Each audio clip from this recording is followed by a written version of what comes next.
Hi there, Serial Trader here. Let's check in with Canopy Growth Corporation, ticker symbol WEED, so weed. And since the last video, that little ABC correction down, that was the pullback. And now we've had just a series of higher highs and higher lows. And now we're actually breaking out quite strongly.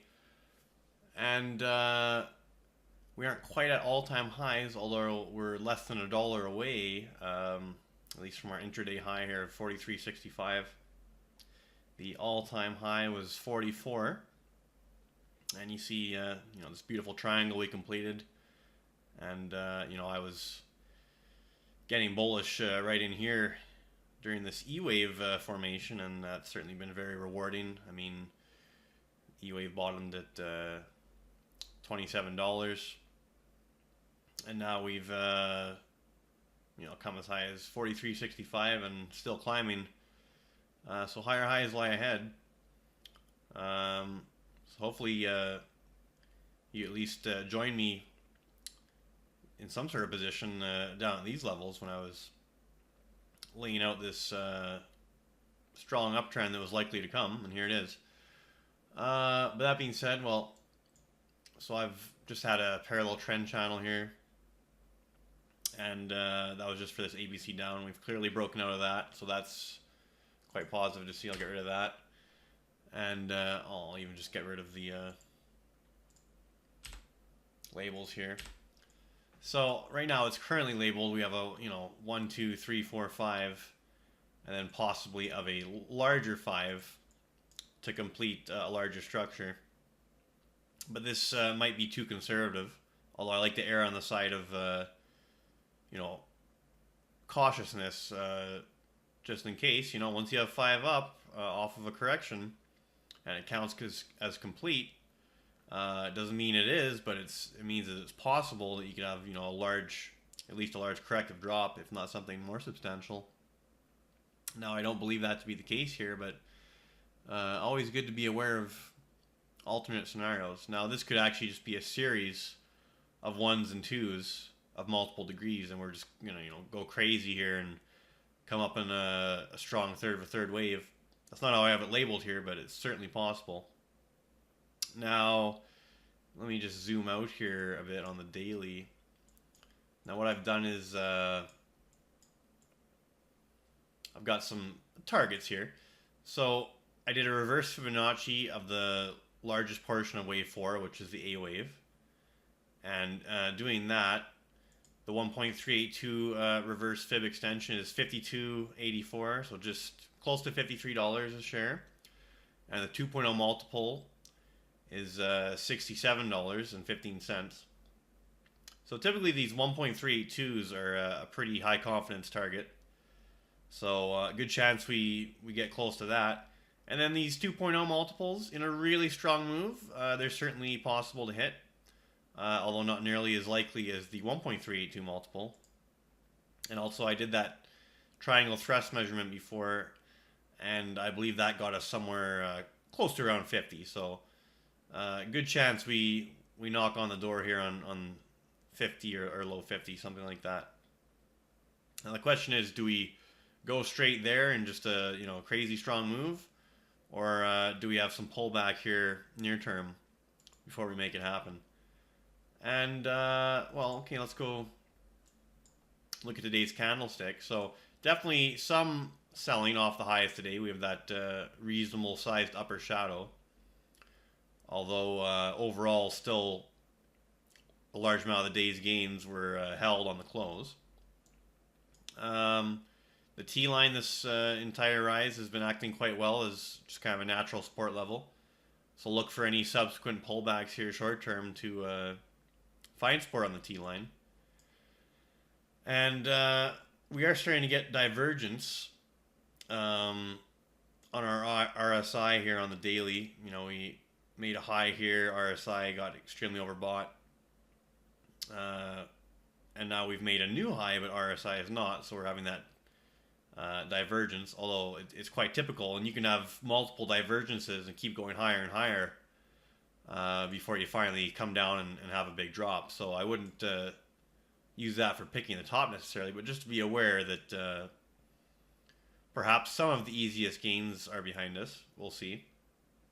And it's typical, if I zoom out more, so this was definitely a third wave peak way back here. It's typical for the third wave to have the strongest RSI level, and then the subsequent fifth wave, even though it makes new highs, to have a lower RSI level. And that's so far playing out. I mean, when we do make a new high here, possibly tomorrow even, but I would imagine it'll be the next few days, in all likelihood, RSI will not make a new high above this third wave RSI extreme, and that's to be expected. And the same goes for these MACD moving averages. And if I had stochastics up here, I imagine it would be the same as well.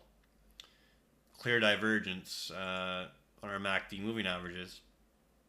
So this kind of tells you that we're in a fifth wave up. That's what it's really telling you. It's not telling you that it's over, and it's not telling you to sell or go bearish here, but it just tells you in the overall structure of weed here, expect this move to be a fifth wave. And that just means, a more significant top once it's complete, and then a large correction. But for now, definitely looking higher, possibly quite a bit higher still. And I think I even did a reverse. Yeah, I think I did this. Reverse fib, just of this little pullback, okay? And that brought us to 1.32, gave us that 43.04. So we hit that, but then we weren't able to hold on to that level. So if you had that as a sell target, you certainly got hit and you got filled. But now on a closing basis, close below it. And then the 2.0 multiple of that is 45.69. So that could still very well be hit on this near-term move up as well. But at least you got that 1.32. And myself personally, I took some profits today, no question about it. Doesn't mean I'm bearish. Just means I think that I'll be able to reload some of those positions at better prices. And I also still have some long exposure as well. So I kind of took a compromise, which is usually the best way to do it. Whenever you do something that can't be the worst decision, so in this case, if it continues going up, selling it all would have been the worst decision, because now you're missing out on some of the continued gains. But if it started going down real bad, not selling anything would have been the worst decision, because now you're just fully exposed to the downside. But by having a partial position or taking a partial position off the table, in both scenarios, it wasn't the worst decision, okay? And because it wasn't the worst decision, if you do that kind of behavior repeatedly over a series of trades, that becomes a very, very good decision, because it can't be the worst, and repeat over a number of trades, there's just like a statistical edge that you're giving yourself by doing that. That's all I'm getting at here. But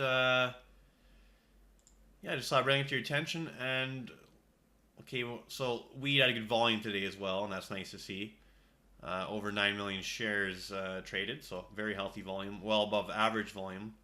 And I just have a 20-period moving average on the volume here, which comes in at around a little over 5 million or so.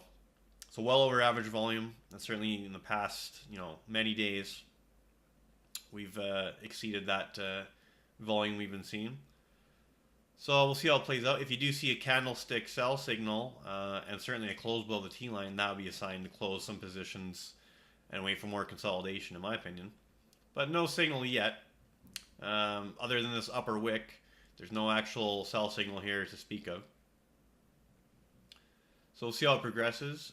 Sure would be nice to hit some of these loftier upward targets, in the 50s and even in the 60s, but one step at a time. We're not going to get there overnight. And, okay, let me just suspend this. And CGC, so the US ticker, directionally it's going to be aligned, but I've just noticed the volume is substantially lower. So today, substantially lower compared to weed. Today the volume was under 5 million on CGC, which for CGC is good volume, but what I'm getting at is the patterns and the integrity of them.